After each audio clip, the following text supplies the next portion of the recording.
Y'all want to know where Josh is at? Josh is driving that. That's his new truck.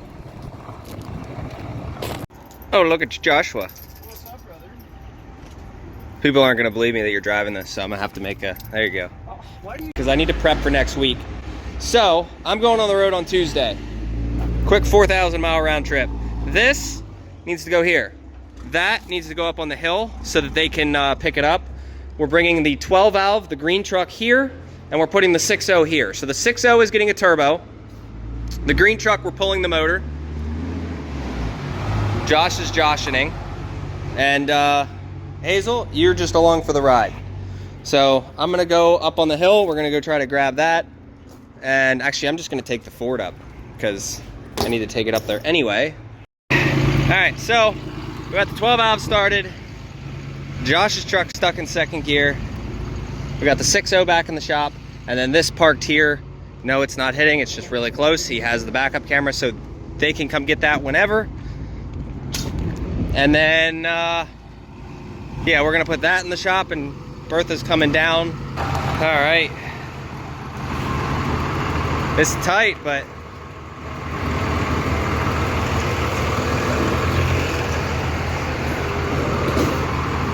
I gave him an easy one. You're good.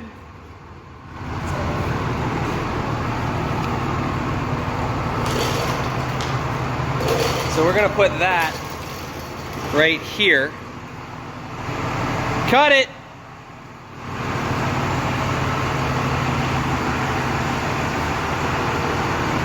It's like a Honda. Keep coming. Straight. A little more. Straight. Straight. A little more. A little more. A little more. That's good. Pop the hood, shut her down. So shop's pretty much clean. I'm just gonna have him back the Honda in. And yeah, this is gonna stay here. I wanna get the batteries charged up. And we're gonna be pulling the motor out of this and getting it ready for a swap. This is going in a 4th gen. That's all I'm gonna leave it at. All right, project 1, project 2, and then there's 4 more on the hill. So I'm booked up for about the next 3.5 weeks. You won't see any posts from me about anything, at least not related to work. But if you need quick stuff, I can do that. But any of these like big projects, they're gonna have to wait. Unless they're paying really good money. All right guys, so sorry, I really didn't finish that clip up, but basically the Honda's gonna sit here. For some reason the AC went out.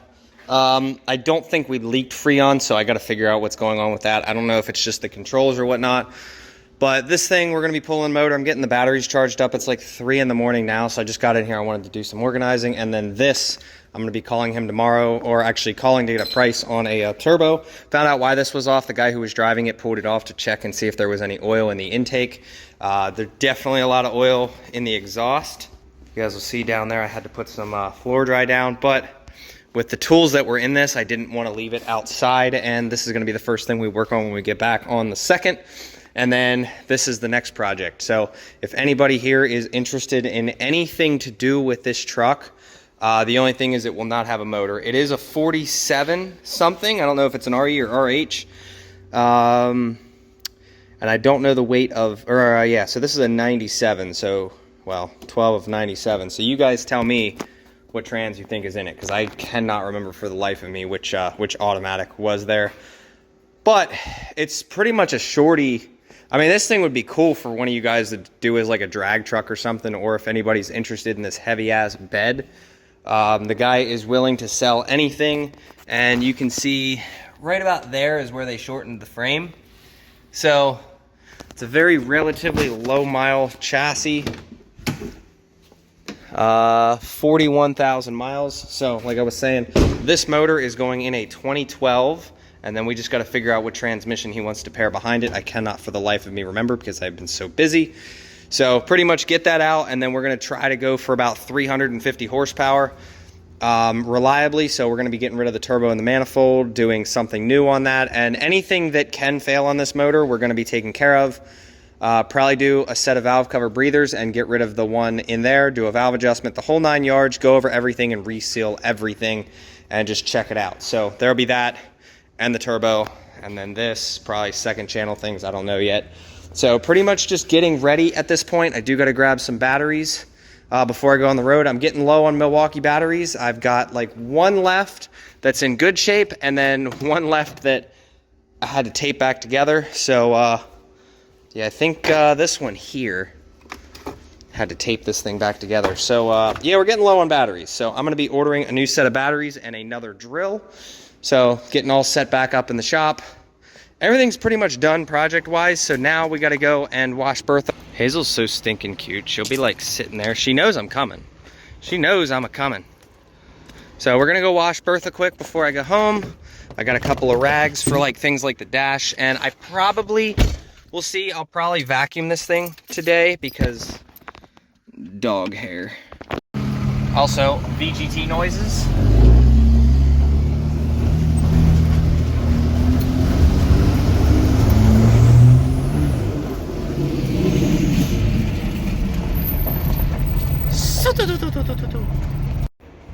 All right, so spray 9 and I think purple power is what I threw in that bottle when it ran out, but this wheel was covered in tranny fluid. The whole back side was covered in tranny fluid from when it let loose, and then sprayed this whole side all underneath. We're gonna do the underside first because I have to lay down physically to get in there, and then I sprayed the engine bay. Not that it needed it, but you know what, I'm already here, I might as well. So we're gonna spray everything down. And then I am gonna grab, I'm actually gonna spray the engine bay and the bottom first. And then we're gonna slowly make our way and use this. So I will show you guys what she looks like afterwards. And then when we get back from our trip, I'm gonna be pulling this bumper back off to cut the bottom of those. We're gonna make it look good. So give me a minute here. All right, so let's be real here. I can't see shit. But I went through, cleaned everything up, hand, you know, did certain things. But yeah, she's probably a lot cleaner. I would assume she's a little bit cleaner.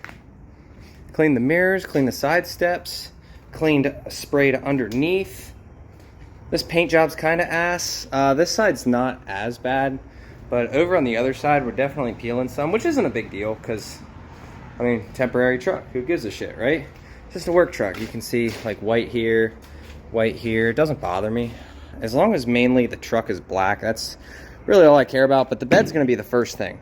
If someone can find me a decent shaped bed and a tailgate to replace that with, and it's in black, I will 100% go and get the paint, the roll pan professionally painted, because the front clip, the front fenders are professionally painted, and the front hood is just a factory color.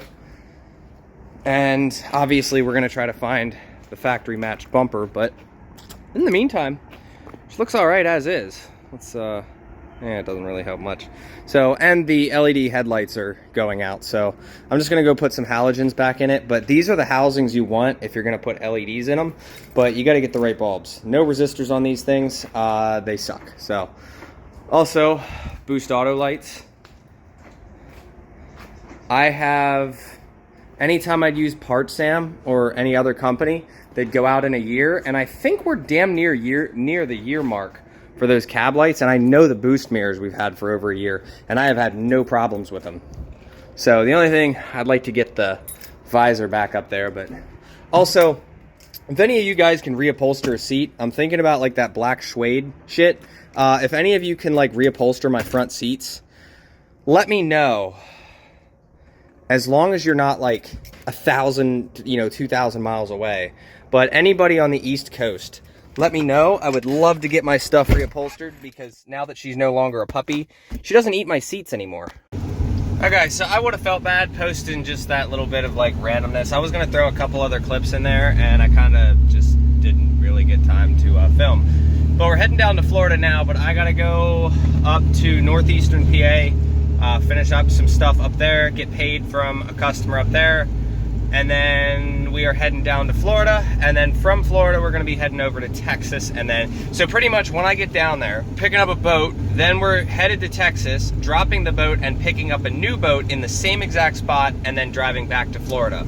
So all said and done, this is going to be a pretty freaking good week. And this is just one of those things that you don't need a semi to make money. So also I forgot to do the shavy on the bottom part, so just kind of like, yeah, I don't know. But we're heading up there now. I'm gonna go get fuel. I've already stocked up on protein shakes, and I got my tacos made for the day, and this is gonna be a good day. This will be our fill up, because mud flap as always. But Bertha came out a lot cleaner. Probably gonna have someone come in, pay them to clean these wheels, because when that brake caliper kind of like seized up and that it was all bad, I got so much brake dust on it and it's damn near impossible to clean. I don't know, might pay somebody to do it, I'm not sure yet. So we're only going 189 miles up, so a full tank will be all right. 17.6 gallons is all it took, so probably about 60 bucks. 261 miles. All right, so we're gonna head up there. Yeah, hopefully we have enough to get back, because I'm gonna wait till we get out of state to fuel up. Something you really don't see every day is a fucking Nissan Titan pulling a gooseneck.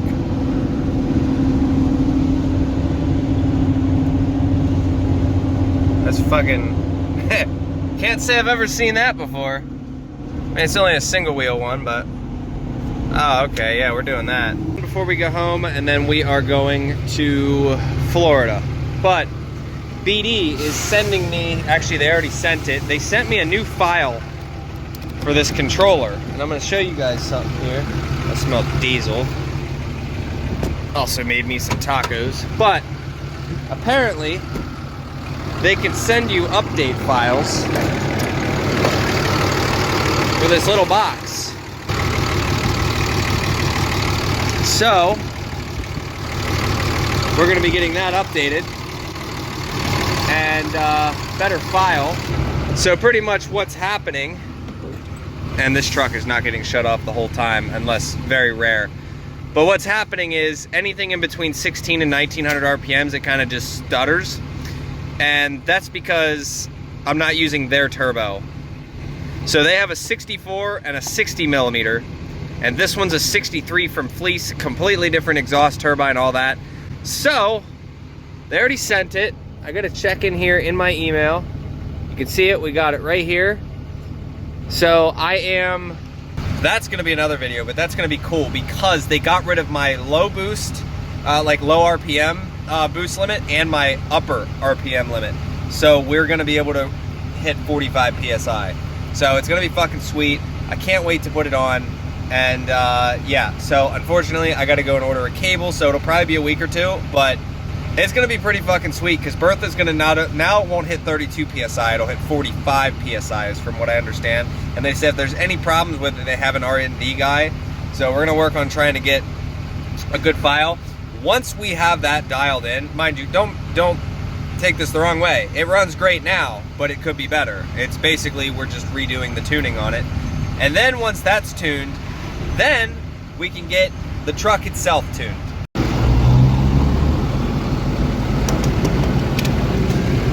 Got the old school. It's fucking sick. All right, we are at my favorite spot in Stony Creek, Virginia, filling up. We're getting it for $3.48, I think. So we're getting 50-cent discount. But we should be in in Florida tomorrow. And then we're picking up one. I gotta check on the ice is good.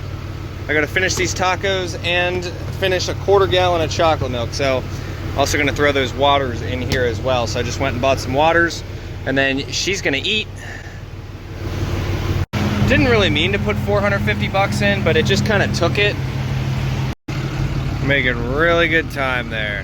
1,019 minutes. I'm done for the night. Dude thought he was fucking slick. Just rear-ended that guy. Thought he was fucking slick, cutting people off. I hit him. Cut me off point blank and then hit the brakes. I just hit that nice new fucking Audi right there. Smashed right into the back of them. Fuck them. Don't cut me off. All right, so we're sitting about 40 minutes away from pickup at the Loves, so I'm probably gonna go to the restaurant over there. Whoever that is, I don't know, Hooligans. Because I'm tired of eating shit like Arby's, so I'm probably just gonna do that. They have ribs there. It's like 22 bucks after taxes and this and that. It's probably a $35 meal. I'll probably do that the entire time I'm down here because I am well ahead of schedule, and I might as well. So we're going to be picking up in the morning sometime, and then we are headed straight over to Texas, get that dropped, and then picking up another one. I was told that I was doing oversized stuff, and I'm picking up like literally a dinghy. It's like tiny, so it's going to be a super easy trip. And then on the way back, I think it was 9 feet wide, so it's like just enough to be an oversized, but not enough that anybody gives a shit. I pull permits on anything that is over 10 feet wide, but being 9 feet, am I really going to care about that? Because at the end of the day, I've had dualies with wide tires that are 9 feet and never had a problem. So yeah, I will see you guys in another video. If you guys need anything, like I said, I am probably another 2.5 weeks booked out. But if you need small stuff, I mean, let me know. But like, also don't need stuff, please. I don't know. Don't need stuff. But if you do, I guess I'm here.